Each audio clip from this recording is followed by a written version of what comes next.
하나님은 크신 분이십니다. 그 크기를 우리가 감히 가늠할 수 없고 그 위대하심을 우리가 감히 다 표현할 수 없습니다. 오늘 시편도 그러한 하나님의 위대하심을 노래합니다. 하나님께서 어떤 크신 일들을 하셨고 하고 계시는지를 말하고 있어요. 그 중에서도 참 놀라운 표현들이 있습니다. 하나님께서요 별들의 수효를 세신다고 합니다. 저 우주에 있는 별이 몇 개인지를 다 세신대요. 여러분 혹시 그런 생각 안 해보셨나요? 창세기 22장에서 하나님께서 아브라함에게 나타나셔가지고 복을 약속하시는데 이렇게 말씀하시잖아요. 내가 너에게 큰 복을 주고 내 씨가 크게 번성하여 하늘의 별과 같고 또 바닷가의 모래 같게 하리라 하시죠. 여기 나오는 이 하늘의 별이랑 그리고 바닷가의 모래 중에 과연 뭐가 더 많을까? 궁금하신 분 없으셨나요? 별게 다 궁금하네 라고 보시는 것 같은데 한번 손 들어 보실래요? 나는 하늘의 별이 많은 것 같다. 없으세요? 나는 바닷가의 모래가 많은 것 같다. 바닷가의 모래가 좀 더 지지를 받았네요. 7년 전쯤에 그 당시에 최고 성능의 우주 망원경을 이용해서 세어본 결과 우주의 별 개수가 지구상의 모래를 모두 센 것의 10배에 이른다는 결과가 나와서 실제로 영국 방송에서 보도한 적이 있습니다. 그러니까 모래보다 별이 10배가 많대요. 이 과학자들이 그 지구의 모래를 도대체 어떻게 센 건지 정말 궁금하지만 어쨌든 숫자로 표현하면요 우주의 별들의 그 개수가 7 뒤에 0이 22개가 붙는 양이래요. 그것도 확인할 수 있는 범위 안에서만 관측한 거니까 실제로는 우주에 더 많다는 겁니다, 별들이. 근데 하나님께서 그걸 다 세신답니다. 우주보다 크시다는 말이 과장이 아니죠. 하나님께는 이 광활한 우주가 한 시야 안에 들어오는 겁니다. 시편의 저자는 그 능력을 찬송합니다. 5절입니다. 우리 주는 위대하시며 능력이 많으시며 그의 지혜가 무궁하시도다. 이후에도 이제 하나님의 크심을 나타내는 표현들이 나옵니다. 8절도 그렇죠. 그가 구름으로 하늘을 덮으시며 땅을 위하여 비를 준비하시며 산에 풀이 자라게 하시며. 의심할 여지 없는 능력, 그 위대함, 그 광활함, 우리의 창조주는 그런 하나님이십니다. 그런데 그 위대하심이, 하나님의 그 크심이 때로는 너무 멀게 느껴질 때가 있기도 한 것 같습니다. 그런 거 있잖아요. 그러니까 너무 큰 능력을 가진 사람이나 존재를 보면 뭔가 위축되고 거리감이 생기고 하는, 내 짝꿍이 반에서 10등 정도 하는 친구예요. 그러면 궁금한 문제가 있을 때 물어볼 수 있어요. 그런데 내 짝꿍이 전국 1등이에요. 그럼 이 친구에게 내가 모르는 문제를 물어본다는 게 너무 미안한 일 같고 뭔가 그런 거리감이 생길 수 있는 거죠. 이런 생각을 하나님께 대하여 하는 경우도 우리에게 종종 있는 것 같습니다. 하나님은 너무 크시지, 너무 위대하시지. 근데 그래서 나는 지금 우주의 별의 숫자를 세시는 하나님이 필요한 게 아니라 오늘 내가 틀린 이 시험 문제를 풀어줄 적당히 똑똑하면서 나에게 가르쳐 줄 수 있는 그런 짝꿍이 필요한 건데 어떠신가요? 하나님은 여러분에게 위대하기만 하신 분이신가요? 크신 능력을 가지셨기에 그 능력에 어울리는 크신 일들만을 이루어 가시는 분이신가요? 아버지라는 호칭으로 하나님을 부르고 나는 분명히 자녀된 신분이지만 여전히 하나님께서는 더 크고 더 놀라운 역사를 창조하시는 창조주이시기에 가깝지만 먼 하나님이신가요? 아니요, 우리 하나님은 위대한 역사의 창조주일 뿐이시지 않습니다. 오늘 우리가 읽은 시편에는요 하나님의 크심과는 또 다른 모습도 나타나 있습니다. 자세히 이 본문을 들여다보면 별들과 구름과 하늘과 땅을 주관하시는 하나님과는 뭔가 조금 다른 느낌의 하나님이 보입니다. 어떤 하나님이시냐면 3절에 보시면 상심한 자들을 고치시며 그들의 상처를 싸매시는도다 라고 합니다. 상처를 싸매시는 하나님, 붕대를 가져와서 묶어주시는 하나님, 마음이 상한 자를 고치시는 하나님. 생각해 보세요. 우리는 존귀한 자이나 세계의 그 커다란 관점에서 볼 때 우리는 정말 한없이 작고 연약한 존재들입니다. 별들에 비하면요 정말 먼지와도 같죠. 그런 먼지와도 같은 우리인데, 그런 나인데 하나님께서 그렇게 작은 나의 마음 하나를 고치신다는 것을 오늘 이 시편의 저자는 하나님의 위대하심을 찬양하는 그 하나의 시에서 함께 선포합니다. 사실 너무 대조적이죠. 별들의 수요를 세시는 하나님과 우리의 상처를 싸매시는 하나님은 뭔가 너무 그 일하심의 크기와 비중이 대조됩니다. 4절에도요 그런 하나님이 나옵니다. 별들의 수를 다 세시는 놀라운 하나님이신 동시에 또 하나님은 그 별들의 이름을 다 붙여 부르신대요. 수천억 개의 별들에 굳이 이름을 하나하나 붙여 부르신다고 합니다. 여러분, 어떤 하나님이 보이시나요? 너무 섬세하신 하나님이 보입니다. 별들의 수를 세실 수 있는 크신 능력의 하나님이시면서 나의 작은 상처난 마음 하나를 그냥 두고 보지 않으시는 분 뿐만 아닙니다. 아까 읽은 것처럼 8절에서는 구름으로 하늘을 덮으신 하나님, 땅을 위하여 비를 준비하신 하나님, 산에 풀이 자라게 하시는 위대한 사역을 말하면서 9절에서는 또 이렇게 기록하죠. 들짐승과 우는 까마귀 새끼에게 먹을 것을 주시는도다. 이 역시 대조적이지 않나요? 구름으로 하늘을 덮으신 하나님과 그 우는 까마귀 새끼에게 먹을 것을 주시는 하나님. 때때로 그런 생각이 들었습니다. 하나님은 온 만물을 창조하실 만큼의 큰 능력의 하나님이신데 지구상의 수백 개의 나라 중에 이 작은 나라의 이 작은 자 하나의 이 작은 문제를 하나님께 맡긴다는 것은 신뢰가 아닌가? 신뢰가 아니더라도 혹 이런 문제들까지 하나님께서 일일이 다 간섭하시는 것은 수지타산이 맞지 않는 일 아닌가? 이런 생각이 가끔 들었습니다. 그리고 이러한 무지한 생각의 전환점이 된 계기는요 별거 아닌 일상 때문이었어요. 일주일에 3중에서 강단에 올라오는 때는 굉장히 긴장되는 순간입니다만 그보다 더 일주일에 3중에 긴장되는 순간이 있습니다. 언제냐면 제 아이들의 그 손톱을 깎아줄 때입니다. 정말 굉장히 긴장돼요. 우선 손이 너무너무 작아요. 손이 작으니까 손톱도 작아요. 새끼손가락 손톱은 한 3mm쯤 될까요? 그걸 이제 손톱 깎기로 자르려니 이게 보통 일이 아닙니다. 아마 아기들 손톱을 줘보신 분들은 아실 거예요. 정말 쉽지 않습니다. 그래서 바짝 긴장하고 합니다. 그런데 애들이 가만히 있나요? 아이들에게 있어서 가장 어려운 일이 뭐죠? 가만히 있는 거죠. 이 손톱, 발톱 합쳐서 20개를 깎는 도중에 몸부림을 칩니다. 저는 또 굉장히 긴장하고 있고 또 걱정이 되니까 애가 움직이면 막 화를 내기도 하죠. 조심하면서 긴장하면서 그렇게 깎아도 살을 깎기도 하고 피도 나고 너무 안 예쁘게 깎기도 합니다. 그래서 저희 아이들의 손톱은 다 동그랗지 않고 사각형이에요. 제가 다 깎아가지고 그래요. 그렇게 아이들 손톱을 깎으면서 그런 생각이 들었어요. 하나님은 얼마나 섬세하실까? 먼지와 같은 나의 인생이지만 그 사람 하나의 삶에 간섭하시는 그 하나님의 임재는 얼마나 꼼꼼하고 세심하실까? 사랑하는 성도 여러분, 우리는 하나님의 손을 상상할 때 어떻게 생각하나요? 오늘 말씀처럼 별들의 수를 세실 만큼 엄청나게 커다랗고 위대한 손을 상상할 겁니다. 그러면 그게 다입니까? 아니요, 그렇지 않습니다. 하나님의 손을 우주를 덮을 만큼 크고 동시에 우리의 손톱을 깎아주실 만큼 섬세하십니다. 누가복음 12장에 이런 말씀이 있죠. 12장 6절인데요. 참새 5마리가 두 아사리온에 팔리는 것이 아니냐. 그러나 하나님 앞에는 그 하나도 잊어버리시는 바 되지 아니하는도다. 두 아사리온은요 약 6,000원 정도 되는 금액입니다. 참새 5마리를 6,000원에 살 수 있다는 거죠. 그만큼 아주 싼 값이라는 겁니다.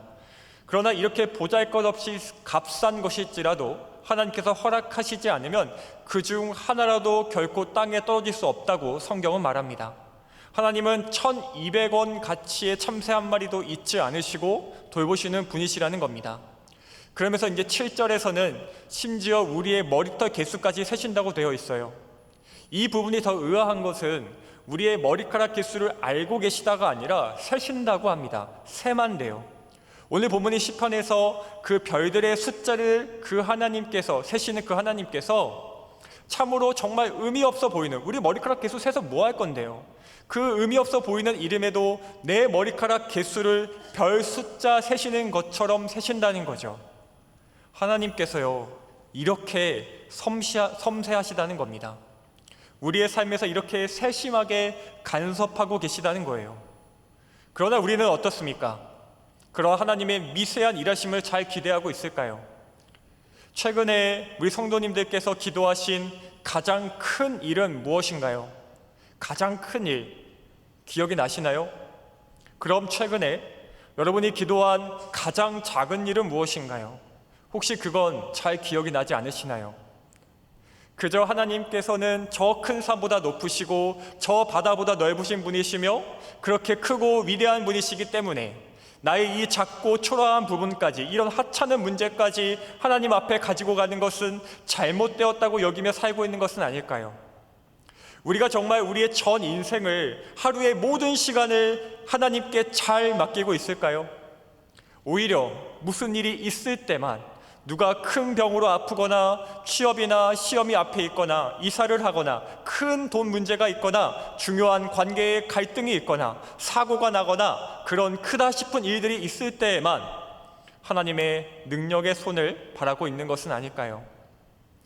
우리가 모든 것을 맡깁니다 라고 했을 때 우리는 정말 아주 사소한 것 하나까지도 하나님을 의지하고 있는 것인지, 아니면 하나님의 그 섬세함은 기대하지 않고 있는 것은 아닌지, 어쩌면 우리는 하나님을 향한 우리의 생각과 그 능력에 대한 신뢰를 좀 더 구체적으로 살펴볼 필요가 있는 것 같습니다.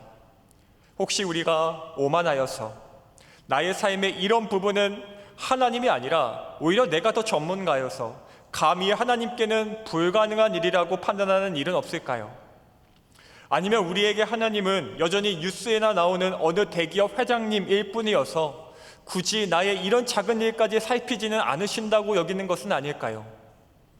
하나님의 손은 분명 내 삶의 저 구석까지 닿아 있는데 우리는 그 손에 섬세하신 사역을 외면한 채 오늘도 우리의 일상을 내어 맡기지 못하고 있는지도 모릅니다. 예전에 언젠가 말씀드렸던 얘기인데, 어느 나라인지 모를 외국에서 있었던 일입니다. 3살 아이가 우물에 빠졌어요. 근데 그 우물이 우리가 생각하는 그 넓고 얕은 우물이 아닙니다.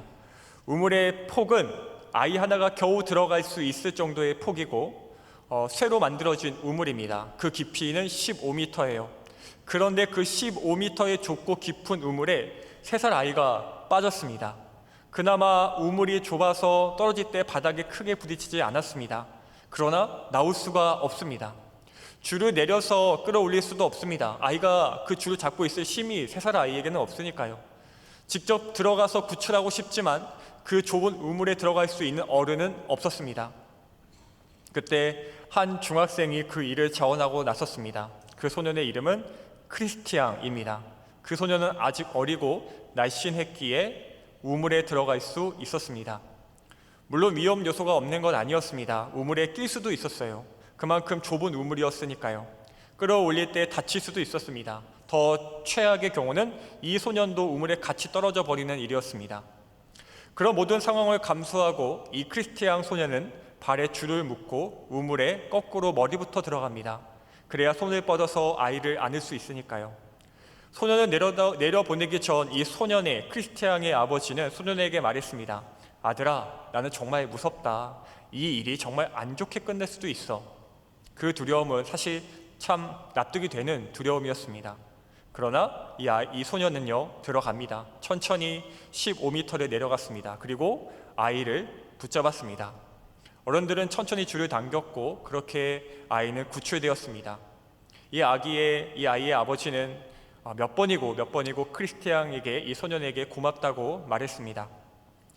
저는요, 하나님께서 우리에게 일하시는 모습이 이와 같다고 생각합니다. 힘이 세도, 덩치가 크고, 키가 커도, 팔이 길어도, 순발력이 좋아도, 근육이 있어도 어른들은 이 아이를 구하지 못했습니다. 그러나 크리스티앙, 이 소년은 그 일을 할 수 있었어요. 더 큰 힘이 필요하지 않고 더 큰 지혜가 필요하지 않다고 해서 하나님은 우리의 문제를 그냥 방치하지 않으십니다.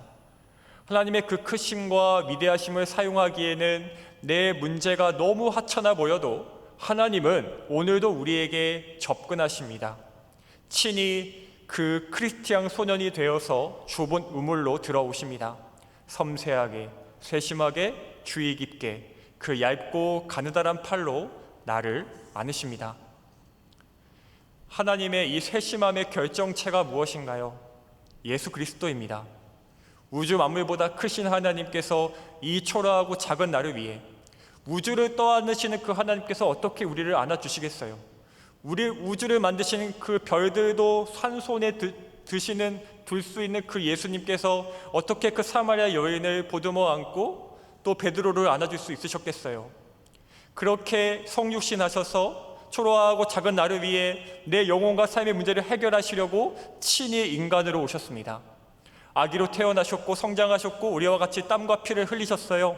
졸기도 하셨고 지치기도 하셨으며 목마르기도 하셨습니다. 우리와 같아지고 싶으셔서 우리를 친히 그 육신의 손으로 안아주고 싶으셔서 또 우리의 마음을 알아주고 싶으셔서 그렇게 사람이 되셨습니다. 그러니 예수 그리스도의 성육신은요, 세상 가장 위대한 일인 동시에 하나님의 섬세함의 극치입니다. 성경에는요, 이러한 하나님의 섬세하신 일하심이 여러 군데 기록되어 있습니다. 요나의 이야기를 보세요. 니느웨를 구원하고자 하신 하나님의 계획이 성취되었으면 그것으로 되었을 텐데, 이제 요나야 너 할 거 해. 너 이제 네 뭐 불만이 있건 말건 그냥 니네 집 가.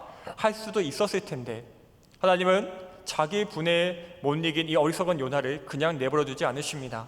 그에게 박농쿨을 만들어 주시고 하나님의 마음이 어떠한지를 보여주십니다. 그 상한 마음을 치료하고자 굳이 그렇게까지 하시죠. 사실 섬세하다는 게 뭔가요? 섬세함이라는 것이 어떠한 인격적 관계에 적용될 때 그것은 그 상대방의 마음을 알아주는 것이죠. 상대방이 뭘 원하는지를 고민하고 생각하여 어느 하나 사소한 것조차 놓치지 않고 살펴봐 주는 것, 사랑해 주는 것, 그것이 섬세함입니다.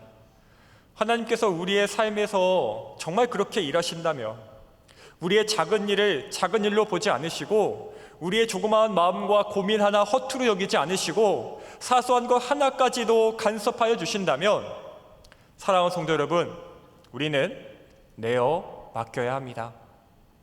손톱까지 깎아주시는, 너무 이쁘게 깎아주시는 우리 하나님의 사랑의 손 앞에 내 손을 기꺼이 내밀어야 합니다. 그 섬세하심을 기대하고 소망해야 합니다. 큰 일만 맡기지 않고 아주 작은 일까지, 이 초라한 나의 삶과 이 작은 마음의 상처까지 드리고 신뢰하고 의지해야 합니다.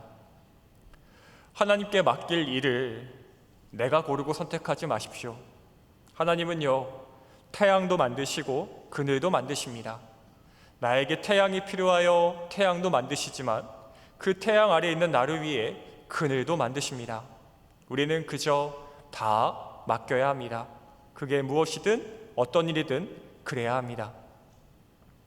이따 설교 후에 부를 찬송은 382장인데요. 거기에 이런 가사가 있습니다. 아무 때나 어디서나.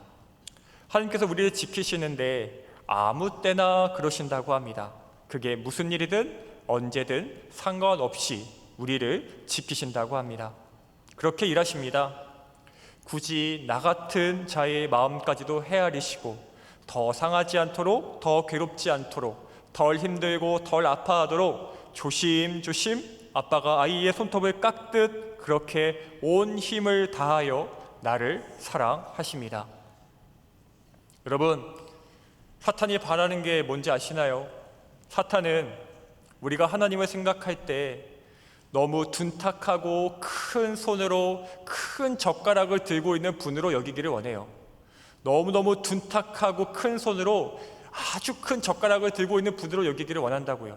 큰 젓가락을 든 손은요, 콩을 집을 수가 없죠. 하나님을 그렇게 크게만 보고 그 일하심의 영역을 감이라는 말로 수식하게 만들어서 우리의 삶의 문제를 고작 그거 가지고 라고 인식하게 만들어서 우리로 하여금 하나님을 우리의 일상 가운데로, 나의 사소한 순간들 가운데로 모시지 못하게 하는 겁니다. 아닙니다. 그렇지 않아요. 하나님은요, 하나님의 일하심 그 사역은요, 우리가 상상할 수 없을 만큼 구체적입니다. 우리가 가늠할 수 없을 만큼 복잡하고요, 꼼꼼합니다. 우리의 저 마음 깊은 곳에 있는 나조차도 무시하는 나의 생각과 마음까지 비집고 들어가 알아주시고, 내가 작고 하찮다 여기는 나의 삶의 문제 같은 그 문제 같지 않은 문제까지 도와주십니다. 그러니 우리는요, 정말 모든 일을 내어 맡겨야 합니다. 그러면요, 그때 비로소 우리는 하나님의 섬세하심을, 그 현미경과 같은 눈으로 나를 바라보시는 하나님 아버지의 시선을 느낄 수 있게 될 것입니다. 그리고 그렇게 하나님의 섬세하심을 우리가 느끼게 되면요, 어떻게 되는지 아시나요? 일상이 기적이 됩니다. 많은 순간 큰 기적들을 바라고 사는 내가 오늘 하루의 일상 전체가 기적임을 알게 될 것입니다. 몇 개월 전에 있었던 일이에요. 이 얘기만 하고 마치겠습니다. 다음 날, 내일이 새벽 설교여서 오늘 준비를 하고 이제 집에 들어갔습니다. 다음 날이 새벽 설교인 날은 긴장이 됩니다. 그리고 빨리 자야 돼요. 그런데 제가 일찍 잠드는 것을 가로막는 아주 커다란 장애물이 있죠. 아이들입니다. 제가 일찍 자야 하니까 애들도 빨리 재우려는데 이놈의 자식들이 자지를 않아요. 그럼 막 스트레스가 쌓입니다. 어쨌든 겨우겨우 막 아이들을 재우고 저도 옆방에 누웠습니다. 보통 같은 방에서 보통 다 같이 자는데 제가 맞춰 놓는 그 알람 소리 때문에 애들이 깰까봐 이제 설교 전날은 옆방에서 자요. 알람을 맞춰 놓는 개수는요, 우리 목사님들마다 다 다릅니다. 예. 어떤 분은 1개, 어떤 분은 3개, 4개도 있어요. 예. 저는 이제 2개를 맞춰 놓습니다. 그때는 이제 6시 예배였으니까 4시 50분이랑 5시에 맞춰 놓았었습니다. 그리고는 잠이 들었어요. 근데 얼마 안 돼서, 별로 자지도 않는데 얼마 안 돼서 울음소리가 옆방에서 들리는 거예요. 바로 옆방이기 때문에 되게 크게 들리거든요. 근데 애가, 루아가 자다가 우는 거죠. 나쁜 꿈을 꿨는지 추워서 깼는지 그렇게 종종 울 때가 있습니다. 근데 저는 이따가 이제 일찍 일어나야 하잖아요. 얼마 더 못 자잖아요. 저 아이들 참 많이 사랑하지만 그 순간에 너무 짜증이 나는 거예요. 나 자야 되는데 쟤는 또 왜 울지? 이제 막 잠들었는데 라는 생각으로 이렇게 무심코 핸드폰을 봤어요. 5시 20분인 거예요. 5시에 일어나야 되는데 깜짝 놀랐죠. 깜짝 놀랐어요. 분명히 알람을 끈 기억이 없습니다. 우리 목사님들이 이런 경험이 많으세요. 사실 저는 평소에 그런 일이 잘 없거든요. 저는 되게 긴장하면서 잠이 들어가지고 많이 깨는데, 그리고 알람을 잘 듣고 잘 일어나요. 근데 그날은 알람을 전혀 듣지 못하고 일어나야 되는 시간보다 20분이나 더 잔 거죠. 막 급하게 준비하고 새벽 예배에 나온 기억이 있습니다. 근데 그 새벽에 그 분주함 속에서도요, 씻고 그 준비한 중에서도요, 이런 생각이 막 들더라고요. 하나님께서 루아를 통해 나를 깨우셨구나. 만약 그놈의 자식이 울지 않았다면 정말 상상도 하기 싫습니다. 소름이 끼쳐요. 소름이 끼칩니다. 와, 하나님 이렇게까지 일하시는구나. 정말 세상 만사 하나님 눈에서 벗어나는 일이 없고, 하나님 손이 닿지 않는 일이 없고, 하나님께서 살피시지 않는 마음이나 생각 하나가 없구나. 사실 그냥 일상이잖아요. 그게 뭐 큰 기적인가요? 그냥 일상인데 그 일상이 저에게 기적이 되었어요. 그 세심함이 저에게 너무너무 크게 와닿았습니다. 사랑하는 성도 여러분, 하나님께 맡길 일을 내가 선택하는 오만과 편견에 갇히지 마시기 바랍니다. 하나님은 위대하시며 또한 섬세하십니다. 우주를 운행하시며 또한 우리의 상처를 싸매십니다. 비를 준비하시며 또한 우는 까마귀 새끼에게 먹을 것을 주십니다. 그 섬세하고 세심한 일하심을 기대하시기 바랍니다. 그리고 나의 삶 가운데서 얼마나 기가 막힌 방법과 지혜로 일하시는지를 경험하시기를 바라요. 그 경험이 쌓이고 쌓여서 일상이 기적이 되는, 삶의 모든 영역에서 하나님의 사랑의 손길을 느끼시는 저와 여러분 다 되시기를 주님의 이름으로 소망하며 축복합니다. 예루살렘아 여호와를 찬송할지어다. 그가 하는 모든 일에 감사할지어다. 살아계신 하나님 아버지 감사드립니다. 복된 주의 날 귀한 하루를 다 마치고 이제 또 한 주를 살아갑니다. 이 한 주의 시간 속에서 우리는 하나님의 위대하신 능력을 바라며 크신 일을 기대할 것입니다. 그러나 주님, 그뿐만이 아니기를 소망합니다. 일상 속에서 하나님의 섬세하신 일하심을 보게 하여 주시옵소서. 남에게는 꺼내기조차 부끄러운 이 작은 고민과 상처와 아픔까지 주님 찾아와 주셔서 만져주시고 고쳐주시옵소서. 내 삶의 어떤 일도 하나님의 손이 닿지 않는 곳이 없음을 알아 그저 다 내어 맡기는 어린아이 되게 하여 주시옵소서. 우리 주 예수 그리스도의 이름으로 기도드립니다. 아멘.